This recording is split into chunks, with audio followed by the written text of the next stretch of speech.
Going to do something a little different today. In the past, I've done my best to condense and do some really short, under a minute videos, because initially my focus was Instagram, Facebook, etc. But I'm going to focus efforts this year on doing some more content for YouTube, some longer in-depth videos to help address common issues and hopefully answer questions and concerns that many of you past, present, and future clients might have in regards to all things real estate. So I just want to start by thanking you for tuning in and asking that if you have ever in the past or present or in the future plan on looking into buying, selling,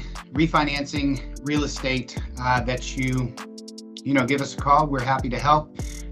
Like, comment, share, subscribe to our YouTube channel. I'm going to be providing all the links to all said below, so we can have hopefully more communication in the days, weeks, months, years to come. I want to do everything I can to help you make the most informed decisions possible. So today, what I wanted to talk about and address real quick is the media as of late, and a lot of my counterparts on YouTube and various social networks. I don't know if it's for clickbait or just to hop on the bandwagon in regards to this idea that the housing market is crashing or the sky is falling.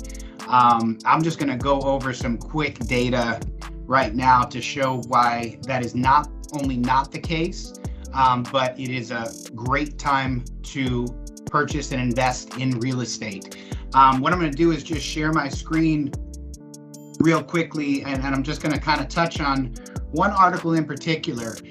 And as you probably noticed, the subject or title of this particular video that I'm doing today is the Houston housing market, the sky is not falling, and to do your research. And that's kind of, although I'm going to go into some data, the bigger picture here is that you want to make sure that you're getting as informed as possible, so you can make the best decision for you and your family in regards to, probably one of the biggest investments that you're going to make in your lifetime. Now, our job as real estate and mortgage professionals is to do the best we can to advise and, give you that data. But at the end of the day, no one's going to know your situation better than you.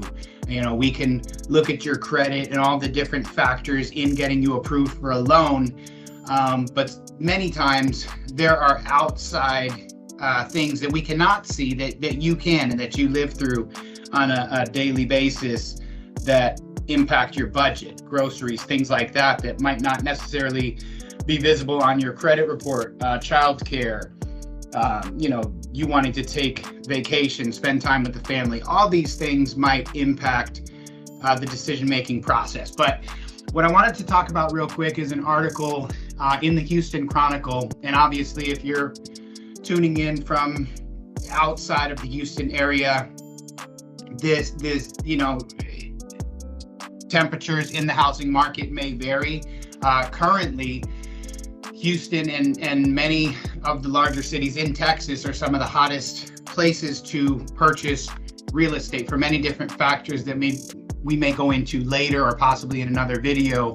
But I wanted to talk today real quick about this because I've been watching a lot of content and reading a lot of articles where they're talking about, the market's crashing, etc. And I chose this particular article because it does sort of address some of these things, but it seems to be a bit more balanced in the information that it's providing. So it states here, obviously the title, Houston home sales fell nearly 23% in October, even as prices climb. Now, a lot of people, they're kind of clinging on to these, titles or headers or what we call clickbait. And, they're stopping there. They're not even reading the article. So, a lot of people would say just from this headline here, well, sales fell 23%. It's a horrible time to buy. And they don't even take the time to examine the data or read the article. And that's really what I want to drill home here is that, if you're going to make a commitment to make such a large investment, make a commitment to do yourself the service of actually investigating the data and again, making the best decision for you and your family. So it goes into, details and different information on the Houston housing market. I'm not going to read you the whole article. I'm just going to kind of go over some bullet points that really caught my eye. It talks about single family home sales, obviously falling nearly 23% in October in just about every price point. Now, it touches on certain price points that were kind of hanging on. The $500,000 to $999,000 price point was kind of the bright spot.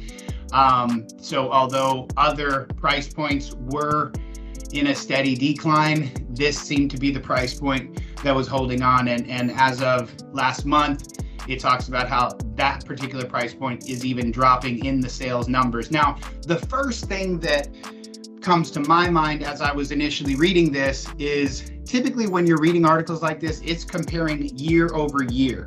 And what you want to consider here, and what's very important not to overlook, is that last year, as a matter of fact, the last 2 years for many areas throughout the country, we had record-setting sales in regards to real estate.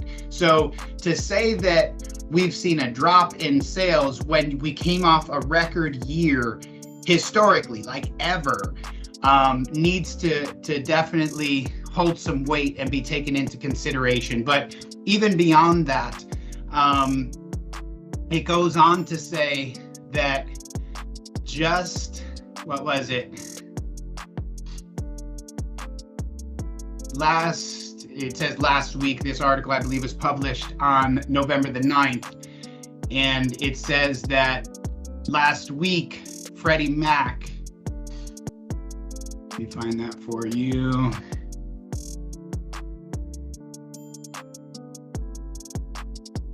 Here we go. Last week, Freddie Mac reported average mortgage rates were just under 7%, more than double than they were a year ago. Now, obviously, this has a lot to do with why we're seeing the drop in home sales. Not too long ago, people were paying high 2, low 3% interest rates. So a lot of people that were in the market, possibly even planning on building a home, they were in contract building homes. Now their interest rate has doubled, which has obviously impacted their housing expense. So some people are actually dropping out altogether because they can't afford the home that they planned on purchasing. That obviously is going to have a direct impact on, sales. Prices were again setting record highs. Now, what's important to understand here is that although prices are still going up, they're at a slower pace. And I think a lot of people are kind of grabbing onto this or latching onto this and saying, oh, here we go. We've got a 23% decline in sales. And, people are starting to shave pricing. Well, that, again, both of those things are true. But what's overlooked there is that prices are actually still going up as a whole. Now, builders, yes, that are sitting on some inventory that they had, planned on selling, that either their buyers that initially plan on building that home had backed out of, they're looking to get rid of that inventory. So they are coming up with creative ways on moving that. Now, a point to highlight here is that although the number of single-family homes rose, the available single-family homes rose nearly 60%. I'm going to find that for you. Here it is right here. Inventory on single-family homes for sale on the market is improving. The number of single-family homes on the market in October rose 60% from a year earlier. Again, what's important to understand is even prior to COVID, we were low in inventory. Now, it goes on here to say that typically a balanced market has 6 months worth of supply, right? So it says here, available single family homes rose 60% from a year earlier. That lifted the total inventory to about 2.8 months. So still less than half of the inventory that we should have in a balanced market is what we currently have. That's compared to 1.8 months this same time last year. So again, it's important to understand when you're comparing record-setting numbers to present time, and you say, okay, well, you know, we're seeing a 23% drop in sales. Yeah, but we had incredible off-the-charts numbers. So really what's happening here is things are normalizing. They're not crashing. Things are normalizing, which can be a great opportunity for those of you that are looking to buy. Now, yeah, would we prefer to have a 2 or a 3% interest rate? Of course. But those of you that were in the market last year, I don't know if you would agree that, okay, yeah, I'll take a 2-3% interest rate and have to contend against, you know, 20 offers on the same home, paying 30 grand over list price, right? Because that's the market we were in last year. So currently things are slowing down. We are still very short on inventory. So chances are you're still going to have some competition, but sellers are willing to do things that were not happening last year. You can get and negotiate for seller concessions. Many sellers and builders are offering to assist in not only providing concessions, but help buy down your interest rate. There's many different strategies you can put together to still get you into your home at a reasonable price and payment structure. But yeah, it's just really important that you take the time to look through this information, analyze the data, because everybody, you know, is in a different situation. We all have different things going on in our lives. And I think what's happening too often, more times than not, is people are taking advice from talking heads or maybe even friends or family members that had previously purchased a home at a different time, and they're saying, okay, you might want to wait it out. The unfortunate truth to that is that, you know, waiting it out many times can wind up putting you in a position where you're priced out of the market or can no longer afford what you were looking for. Because the truth is that, you know, rates may continue to rise. Home prices based on this data are continuing to rise. Now, although, yes, some builders are trying to shave different aspects of pricing to get rid of inventory on hand, the reality again is that overall the numbers are showing us that prices are still going up, interest rates are still going up, rent is still going up. So unless you have the luxury of already being in a home and being able to wait it out and being content with the fact that, hey, you know what, I'm gonna sit in my current home and see what happens, and I'm okay if, you know, things never get to where I'd like for them to be. I'm happy with the home that I'm in, and that's something different. But if you're in a situation where you're like, hey, I don't want to pay rent anymore, I need to get into a home. There's many cliches, many sayings in our industry, and they're typically cliches for a reason, and that's because they're typically true.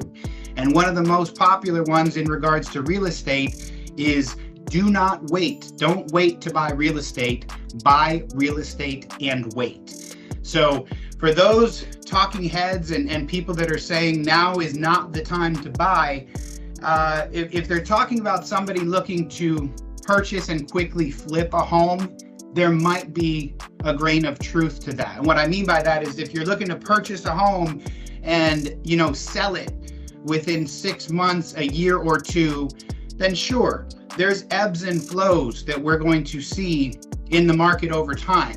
But you can look through history throughout, you know, when we first started recording data on real estate, and I promise you that historically, real estate is one of the most sound investments that you can make. And the reason for that is because it typically improves in value, right? So if you are able to get into something, I would advise that you do your research, give us a call, let's put a plan together and see what we can get for you.